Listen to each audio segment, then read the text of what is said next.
KPBS On Demand is supported by Markel Design and Remodeling, helping homeowners with their home remodeling needs. From ADUs to kitchen remodels, room additions, and custom homes, Markel Design and Remodeling can help homeowners design and build their dream homes. More at trustyourhometous.com. You're listening to Everybody's Doing It with Miss Lolly. The subject matter of this podcast is for mature audiences, and there are a few words here and there that could land you in the principal's office, so listener discretion is advised. I have a few buddies who meet every Thursday for what they call boys' night.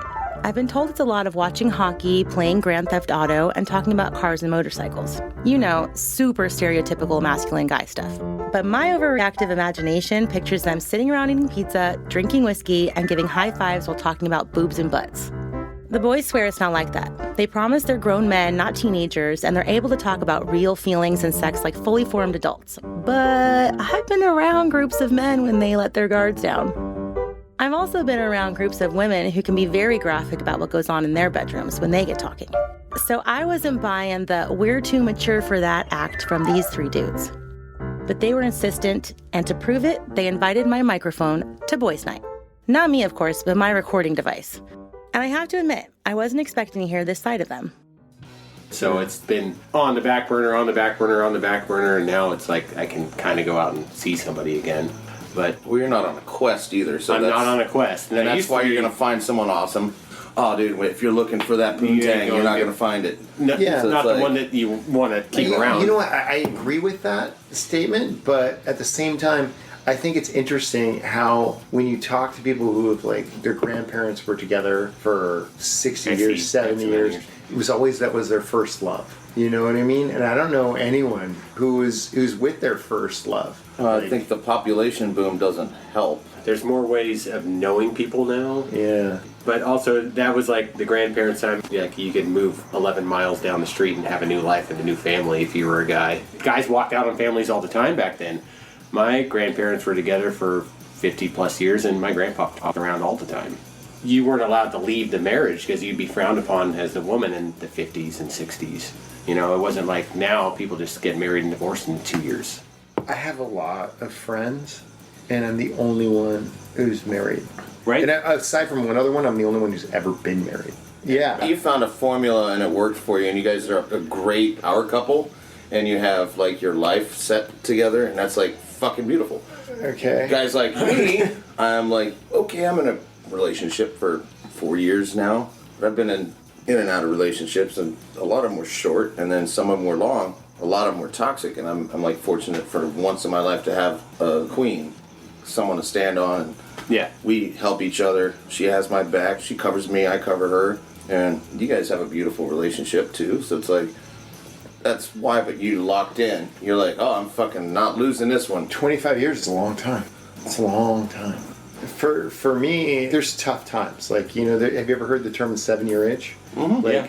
Just there's a 7-year itch. No, there's also a 15-year one. It's a 7-year contract, and then you re-up. So it's weird that way, but, like, you just kind of go, where am I? You know, like, sure. where are we? How does this thing work? I look at all my friends, and they've never been with anyone for that first 7 years. Like, they've never been with anyone for 4 years. I haven't. 5 years. For all of my friends who've never been there, I don't know how they'll ever have a relationship. They are so hardened in who they are. They've become themselves so much that I don't see them finding an openness to create a life together with anybody else. I don't think that they can't have connection with someone else. It just might take them a little more time to get to that. I hope so. I hope that's true, but we have yet to see any of them get there. Are you thinking that it's bad that people aren't getting married and, like, just settling down and getting a house and everything? I didn't say anything about being married. I just said about having a long-term, life relationship. Sorry, not long-term, life relationship. Okay, life partner. That's a different statement. Long-term and life relationship are two different things. If you look at a relationship as there is no end to this while both of us are alive, as opposed to we're going to do this for as long as we are willing to stick it out. No, that's two different ways to look at it. And I think that a lot of people today don't see those two as a discrepancy. Does that make sense? Yeah, that makes sense. I don't think anything long term. If I'm liking somebody, I just think about the immediacy of now, and then I ignore bad things. That's Tunnel all. vision. Tunnel vision, myopia. Myopia is how you get through life with a lifetime partner. Honestly, you're like, let's just get through today. We'll figure it out tomorrow. You know, I've been used to being single and I've never been a codependent person on somebody, and I've had, being from where I'm from, everybody's like shacked up and they're just like, oh yeah, they'll date somebody for some years in their early life, and then they'll go on and immediately date somebody for the next 5 years of their life, and then they're just a serial relationship people, monogamous. Is that like a small town thing? Yeah, I think so. But I was raised by a single mom that never felt the need to have a guy around. And I don't know if that must have affected me in some way. Like, I don't need anybody to make me feel happier. But thusly, I go out and short-term date people here and there. I was in the longest relationship I had was 2 years. And that was, like, long for me, you know.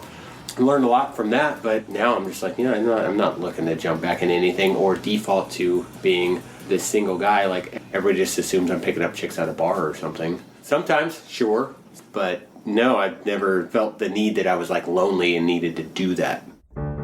I know I'm leaning into this gender stereotype pretty hard here, but it's really to make a point about how much society separates expectations for masc and femme people when it comes to sex. Those expectations can really shape the information men and women get about how they see themselves and how to relate to others. I started to think about how much information is out there for women to explore themselves, heal sexual wounds, and get in touch with their fierce inner goddesses. But what's out there for just male-identified people? I mean, other than bars, clubs, and bathhouses, you can find those pretty much anywhere. So I went looking for workshops and classes that are geared towards helping men expand themselves.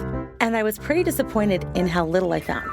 Then I came across Andrea Bertoli's online Just for Men intimacy class. This week on Everybody's Doing It with Miss Lolly, I sent my producer Parker Edison to a men's intimacy class, and we get to talking about men's sensuality after this break. Here in Southern California, we know all too well the devastation wildfires can cause. That's why our mission is to stop the next one before it starts. I'm Brian D'Agostino, leader of SDG&E's Wildfire and Climate Science team, and we've built one of the most advanced wildfire prevention programs in the country, with a team of world-class meteorologists using artificial intelligence and real-time weather data, all to help keep our communities safe. We're also building a stronger grid and using public safety power shutoff when necessary because, believe me, I've seen firsthand how unpredictable wildfires can be. But here at SDG&E, we face that uncertainty head-on to help keep you safe. Learn more at sdge.com/wildfiresafety. So today we are going to talk about erotic embodiment and tools that you can use to feel more of your erotic energy, more of your sexual self, and higher states of arousal. That's Andrea Bertoli. She's a certified sex educator with a master's degree in gender studies from the University of Hawaii. But oddly enough, she started out teaching vegan cooking classes and financial competency to women. And as I was doing more of the money work, I realized actually it's not really about the money. It's about like the deep self-worth, the self-reverence, the wisdom that we have within us to care for ourselves. And I started at the same time really understanding sexuality in a different way.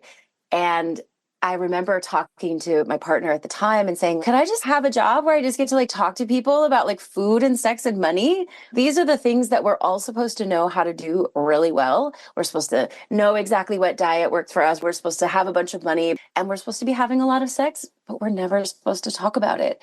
And we're so limited in our access to proper, legitimate, medically accurate sex education. And we're so bereft of relational intelligence as well. Now she uses tools from Tantra, mindfulness, and yoga to help people find new ways of relating to their own bodies and others, and to rethink sex and pleasure. I really thought when I started this work that I would be working with women and help them understand their bodies and orgasm. And that is a big part of what I do. But a lot of women partner with men. And so I've really started to focus a lot of my practice on offering skills to men who are interested in this work, because I really believe that the patriarchy as a system of oppression really harms us all. It harms young boys and men, telling them that there's these rigid boxes that they have to fit into, that there's only one way to be a man, that you have to stuff your emotions, that, you should be having all of the sex and take all of the sex that you could possibly get. Like, not being able to express our true selves, our true sexuality, is a problem that harms us all. Among other things, Andrea teaches free online classes designed to be a safe space exclusively for men. So I sent my producer to check it out and report back. Thanks for taking this class for me, Parker. What'd you think of it? Now that I had time to sit with it, it's pretty freaking awesome. Initially, though, I was a little apprehensive because I was the only person of color there.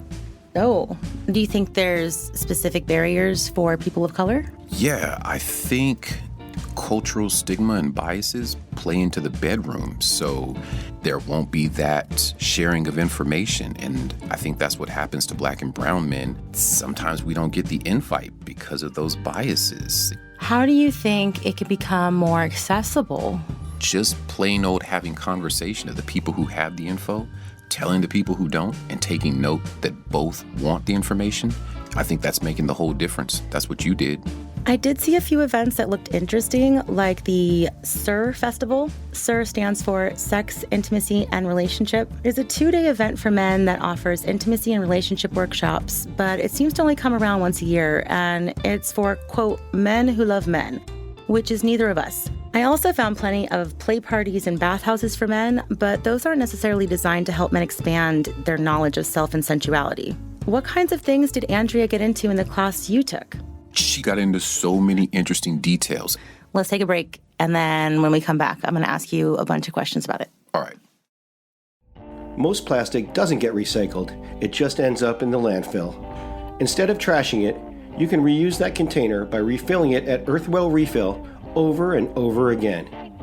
You can refill laundry detergent, dish soap, shampoos and conditioners, even toothpaste. You name it, and Earthwell Refill has it. All natural products that are good for you and our community. At Earthwell Refill, we make it easy to live a more sustainable and eco-friendly lifestyle. Here in Southern California, we know all too well the devastation wildfires can cause. That's why our mission is to stop the next one before it starts. I'm Brian D'Agostino, leader of SDG&E's Wildfire and Climate Science team, and we've built one of the most advanced wildfire prevention programs in the country, with a team of world-class meteorologists using artificial intelligence and real-time weather data, all to help keep our communities safe. We're also building a stronger grid and using public safety power shutoff when necessary because, believe me, I've seen firsthand how unpredictable wildfires can be.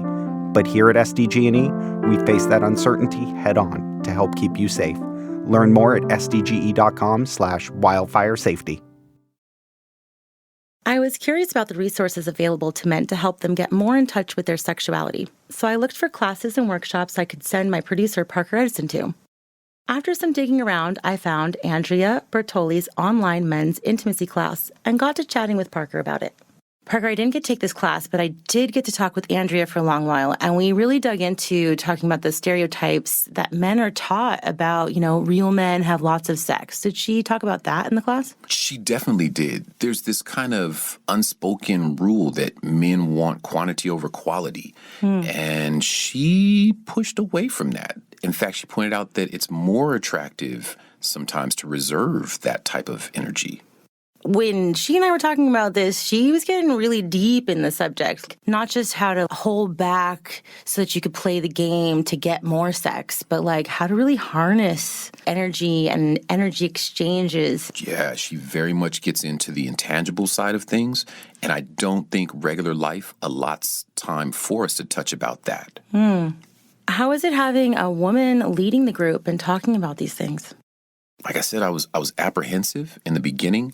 But as it went on, I realized she might be the best person to kind of put men on to what we're missing in the man-woman dynamic. I think it's an advantage. To have a woman there? Yeah. Yeah, that's actually what she said to me, too. I think that it's important to have a feminine person in a group of men to be able to hold space for them without blaming, without shaming, without making them wrong, having that opportunity to sit with men while they figure stuff out can be really powerful. It sounds like you're creating a space where you're giving them permission to have feelings other than just anger and being horny, right? Men are told, like, you're allowed to be angry, you're allowed to be horny. All other feelings are not masculine. Yeah, there's a lot of essentialism that happens, right? Like, all men are like this, all women are like this. And the more I do this work, the more I sit with individuals, the more I realize so many of those gender differences fall apart, right? So like one of the very common myths is that men want all the sex all the time and they don't care what type it is or when it happens or whatever. And women are like the gatekeepers of like, oh, I don't want to do that, I'm not ready. It is often reversed, where it's the women who want more sex or who have a higher interest in sex or, you know, more expressive sexuality. So it's so fascinating to see how these stereotypical gender differences really fall apart and in the individual. I did 2 events last year in person, and the woman who was the host kind of helping me coordinate said, I reached out to a bunch of men, and one of the men was interested in coming, but he said he didn't want to come because he didn't just want to sit there and have you yell at him the whole time. And I was like, oh, like, of course, that is not what I'm here to do. But that's what he thinks I'm here to do, right? Like, that's his experience of being with women teachers, whatever that might be. I think that we also overlook the fact that lots of men have sexual trauma. Yeah, I think way more men and boys have been harmed than we will ever know because of these stereotypes that keep them not talking, keep them stuffing their emotions, hiding their emotions. One of the things that I've noticed is that the way that men are harmed, especially in adult relationships, is often way more covert and kind of under the radar. There was a few months ago where I was sitting with multiple men who were all telling me about all this very deep harm, this deep trauma this abuse that they were experiencing in their partnerships. And I had to say to them after a while, like, this is abuse. Like, this doesn't code as abuse always in our society, but this is not okay. The ways that I often see women harming men is through the back door. It's very covert. It's more coercive. It's more manipulative. So we don't see it the same way. It sounds like you guys touched on some really deep stuff. Did she talk about the 4 realms of sexuality? Is that the difference between sensual, sexual, and erotic? Because I know she got into that. No, that's something else. But how did she define those? Ooh, sensuality specifically is tuning into the senses, which can be sexual, but it's not inherently so. Erotic is pure life energy. It's creative energy. It's so powerful, it can create life. And sex energy is what we create in interactions with others and sometimes by ourselves. She speaks on how maintaining that sex energy makes you even more magnetic and attractive. But what's the 4 realms if it's not that? She talked about the 4 realms of sexuality being relationship to self, relationship to others, sexuality, and then physiology. She actually explains it really well. So when we think about relationship to self, I think about, do you have mind-body practices, meditation, yoga, martial arts, running? Have you been in therapy to talk about trauma, to talk about the things that happened to you that shaped you as a human? Do you have an understanding of the cultural dynamics, the social dynamics, family dynamics, religious dynamics that maybe told you men are a certain way? What helps you feel in your body? What helps you feel present with yourself, with your feelings? The second one is, I would think of as relationship to others, right? Whether it's friends, family, lovers. Do you have emotional intelligence skills? Have you developed skills for empathy and compassion and listening? And in partnership, are you able to have differentiation? Well, yes, of course, you want to keep your partner, your wife, your spouse, your lover happy. Like, so many people, especially a lot of quote unquote nice guys, surrender their desires, surrender their needs in service of making their wife happy. This goes both ways too. So it's kind of regardless of gender, regardless of what type of relationship you're in. We need to be differentiated enough in ourselves to know that, like, I'm not responsible for my partner's happiness. And then I think about sexuality and sexual expression, which is, what do you like? What are you into? Do you identify as a kinkster, as queer? Do you identify as straight, but like love watching gay porn? Sexuality is such a spectrum, and really understanding that we get to play on this spectrum. So really learning what you want and then learning how to express yourself. And then I also want people to know about their bodies, right? Our bodies change, our erections change, our penis is going to change, our ejaculate might change. So really understanding how to know your body, how to know your arousal, know what's happening in your partner's body, and really learning how to build and hold arousal in your body so that you can learn to be like a more potent, more powerful, more present lover. And if you really want to take it to the next level, learn to have multiple orgasms and have non-ejaculatory orgasms, which is kind of mind-blowing for a lot of people with penises to understand that you can come over and over and over and not have an ejaculation.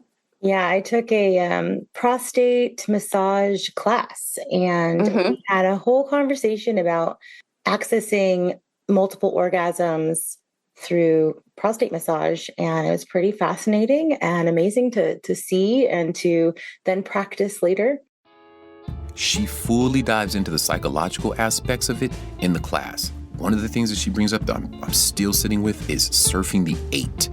That's the idea that if pleasure sits on a scale of 1 to 10, 10 being maximum, 1 being minimum, what you want to do is create a wave of pleasure, and you want to kind of surf that wave. You want to surf the 8. You don't want to go over and go into 10 because then you finish, and you don't want to go under that because then it gets underwhelming. You want to keep everyone involved and keep everyone right on the edge of pleasure, surfing the 8.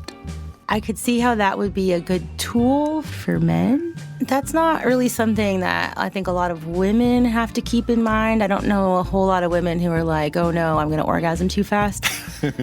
And that's what she's doing. She's speaking to men and telling us to keep that in mind, that our partners might need more time. And so what we want to do is kind of stave ourselves off, keep ourselves cool. We want to help her to get to that 8 and then surf the 8 until she gets all the way over. And hopefully we go over together. Oh, so you're just hanging out in that almost there, super pleasurable area together. Exactly.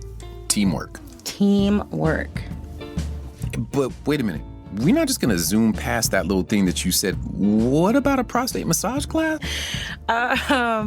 Yeah, years ago, I took a hands-on prostate massage class, and it was really interesting. And I keep looking for something like that to be offered again, and I just can't find them anywhere. But that actually leads me into another part of the conversation that Andrea and I had about butt stuff. I don't like this. Yeah, you might. Have you tried? Okay, wait, you don't have to answer that. I would love to talk about anal play for a minute because it really encompasses kind of these 4 realms of sexuality, right? Because it's the cultural, the social, the shame we might feel around talking about butt stuff. Like, well, I'm not gay, I can't do that. But our buttholes have no sexuality. Our buttholes don't know what's up. They like pleasure. For a lot of people, not everybody, right? But a lot of people really enjoy anal stimulation.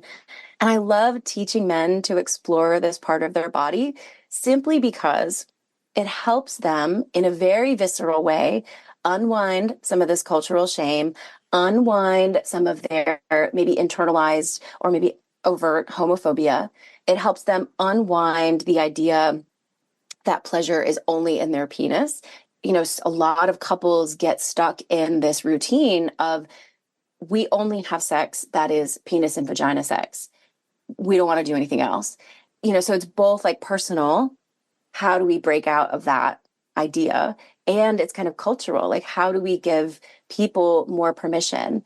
And like, thank God for TikTok and Instagram and so much like queer activism over the past few decades. Like, we are seeing a lot of progress. I really have a lot of hopes for the younger generation. And a lot of people are still stuck. When we get stuck in, it's always like this, it's always been like this, my body always did this, that's when we really sell ourselves short. Because if you are still fucking the way you did when you were 25, your body is going to not be able to do that. It's not going to feel as good. It's not going to be as hard. It's not going to be as wet. It's not going to be as, whatever. So we have to update our sex. We have to update our habits. We have to update our routines in order to continue having sex worth having if we want to continue having sex throughout our lifetime.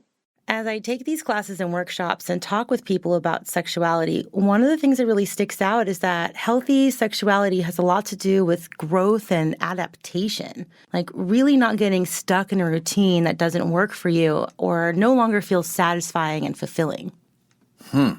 Being in a class with other men was validating and helpful, but the fact that a woman was speaking clued me in and included her into the conversation. It was helpful. Where can I hear more from Andrea? Oh, I thought you'd never ask. So I'm on socials with my full name. It's Andrea Bertoli on TikTok and Instagram and Facebook. We have to be pretty G-rated on socials. So my juiciest stuff is actually on Patreon, which is a membership-based platform. You can join as low as $5 a month. And that's where I do classes on anal play, on pegging, on my favorite sex books, on how to, explore the clitoral complex, and just kind of fun, beautiful practices that people can explore. I think one of the really special things about humanity is that we share information across the ages. We create tools and language, we write down history, and we build upon each other's knowledge. I think the more we have conversations about sex, the more we can evolve collectively and as individuals. Yeah, sex isn't just sex. It's about the connection with yourself and other people. Yeah. Well, thanks for taking this class for me, Parker. I still don't know if I'm on board to hear about this whole butt play thing. Don't knock it till you try it. Classes and workshops like the ones you hear about on this show are wonderful ways to engage in important dialogues about intimacy, build community, and learn something new about yourself. But if you're experiencing serious issues due to trauma, abuse, or other sexual suffering, please seek out help from a professional and certified therapist. Also, if you have any ideas for show topics or fun, sexy things around town you think I should explore, follow me on Instagram at Bad4Media and tell me about it. Thank you for joining us on Everybody's Doing It with Miss Lolly. All episodes are created by your host, Miss Lolly, for Bad4Media. Our executive producer is Parker Edison for Meridian Arts. Edgar Almanar is our fantastic editor, and our sound engineer is Luke Henshaw of Penguin Studios. Theme music arranged and played by Miss Lolly. Technical and operational support provided by KPBS technical producer and sound designer Adrian Villalobos and KPBS producer Julio Ortiz Franco. Lisa Jane Morissette is KPBS Director of Audio Programming and Operations. You can subscribe and find us on Apple, Spotify, or wherever you get your podcasts. This programming is made possible in part by the KPBS Explorer Content Fund. And now something I thought was funny. Living the furry life? That too. People live in the furry life? Yes, I do. And they're amazing. I just hung out with them the other day, and they're beautiful people. Tell me about furry sex. I don't know. I just know that they're. He hasn't had it. I really want to know. I couldn't. Oh man! Come on, you're into squashing. I'm not. It sounds like if it was like cottage cheese in like a bathtub, I would consider it. But it has to be like 34 degrees. Big curd or small curd? Oh, small curd always. Small curd. Yeah. I don't. I want a fine curd. Yeah, not fine a coarse curd. one. Yeah. It's the only one to do. Basically yogurt, like kefir. Yeah. Yeah. Because that sounds kind of cool too. Yeah. Here in Southern California, we know all too well the devastation wildfires can cause. That's why our mission is to stop the next one before it starts. I'm Brian D'Agostino, leader of SDG&E's Wildfire and Climate Science team, and we've built one of the most advanced wildfire prevention programs in the country, with a team of world-class meteorologists using artificial intelligence and real-time weather data, all to help keep our communities safe. We're also building a stronger grid and using public safety power shutoff when necessary because, believe me, I've seen firsthand how unpredictable wildfires can be. But here at SDG&E, we face that uncertainty head-on to help keep you safe. Learn more at sdge.com/wildfire safety.